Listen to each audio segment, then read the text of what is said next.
बाहेर धो-धो पाऊस पडत होता आणि आत माझ्या मनात विचारांचं काहूर माजलं होतं. समोर वहिनी गच्चीवर भिजत उभी होती.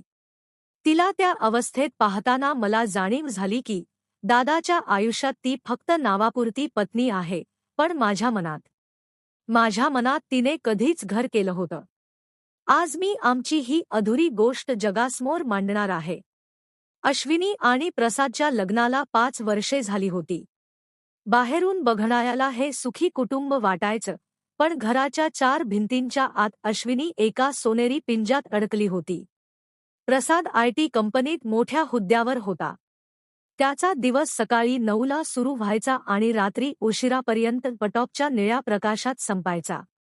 अश्विनीने नटून समोर जावं, त्याने किमान तिच्या डोळ्यात बघून तू छान दिसतेयस म्हणावं, एवढीच तिची साधी अपेक्षा असायची. पण प्रसादसाठी ती फक्त घर चालवणारी एक यंत्रवत स्त्री होती. वटपौर्णिमेचा दिवस होता. अश्विनीने लाल रंगाची साडी नेसली होती. हातात हिरवा चुडा आणि केसात माळलेला मोग्याचा गजरा संपूर्ण घर दरवळवून टाकत होता. तिने मोठ्या आशेने प्रसादला अडवलं. अश्विनी, प्रसाद, आज वटपौर्णिमा आहे. ऑफिसमधून थोडं लवकर येता येईल का? आपण बाहेर जेवायला जाऊया. प्रसाद घड्याळाकडे बघत चिडून, अश्विनी, तुला समजत कसं नाही? आज क्लायंटची महत्वाची डेडलाईन आहे. हे सणवार तू आईसोबत साजरे करत जा, मला असल्या फालतू गोष्टींसाठी डिस्टर्ब नको करू. प्रसाद रागाने निघून गेला. अश्विनीच्या डोळ्यांतलं पाणी गालावर ओघळलं. ती गॅलरीत उभी राहून हुंदके देत होती, तेव्हा मागून एक शांत सावली आली. तो अमोल होता, प्रसादचा धाकटा भाऊ. स्वभावाने मृदू आणि कलासक्त. अमोल, वहिनी, रडताय तुम्ही? अश्विनीने पटकन डोळे पुसले. काही नाही रे अमोल. डोळ्यात कचरा गेला. अमोल तिच्या डोळ्यात बघत, कचरा डोळ्यात गेला की मनात? हे मला समजतं वहिनी. दादाचं वागणं चुकीचं आहे. त्याला कामाच्या पलीकडे जग दिसत नाहीये, पण तुमच्यासारख्या फुलाला असं कोमेजताना मी बघू शकत नाही. पुढच्या काही दिवसात घरातलं वातावरण बदललं. प्रसाद लॅपटॉपमध्ये गुंग असायचा, तर अमोल अश्विनीची छोटी मोठी काळजी घेऊ लागला. कधी तिची आवडती गाणी तिला ऐकवणं, तर कधी किचनमध्ये भाजी चिरून देताना तासनतास गप्पा मारणं. अश्विनीच्या मनात युद्ध सुरू होतं.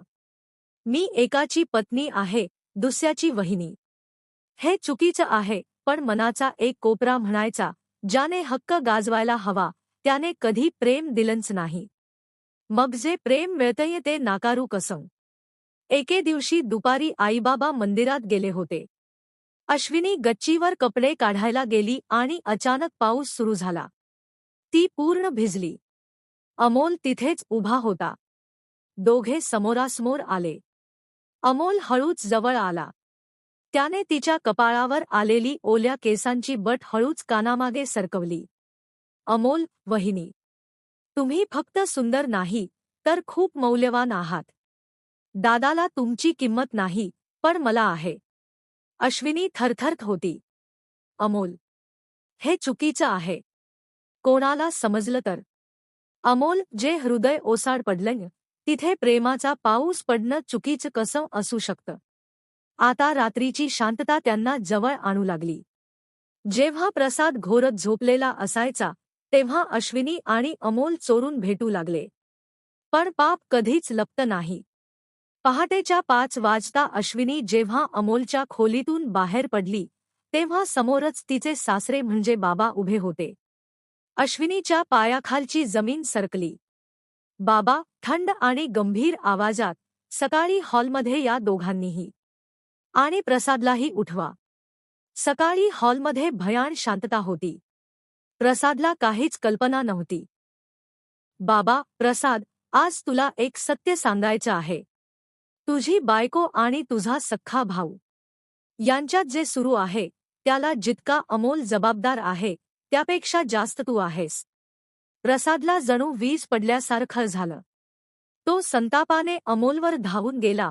हरामखोरा, माझ्याच पाठीत वार केलास.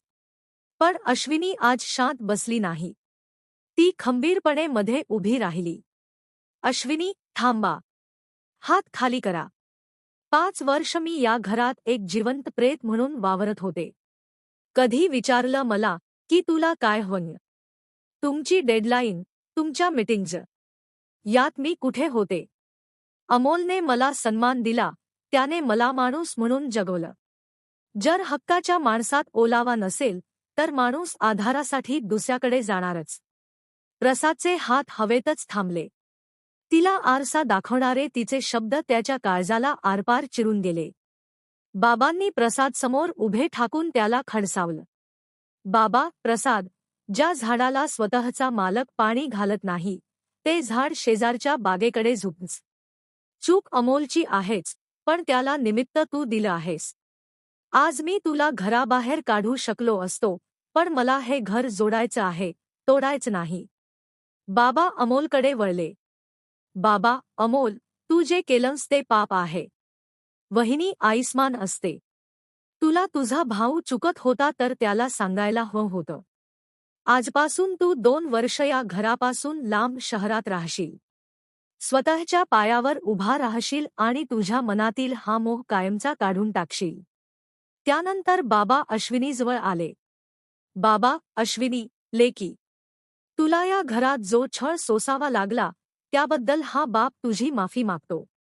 पण पळ काढणं हा उपाय नाही. आज मी तुला एक संधी देतोय.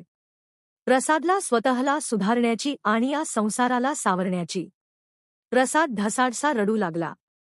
तो अश्विनीच्या पायाशी बसला. ज्या प्रसादचा इगो आकाशाला भिडला होता, तो आज जमिनीवर होता. प्रसाद, अश्विनी, मला माफ कर.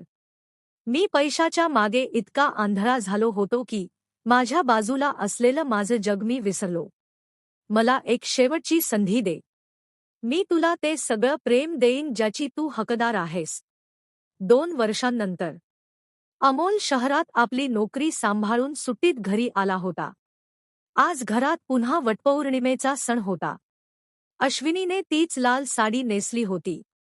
पण आज प्रसाद लॅपटॉप समोर नव्हता.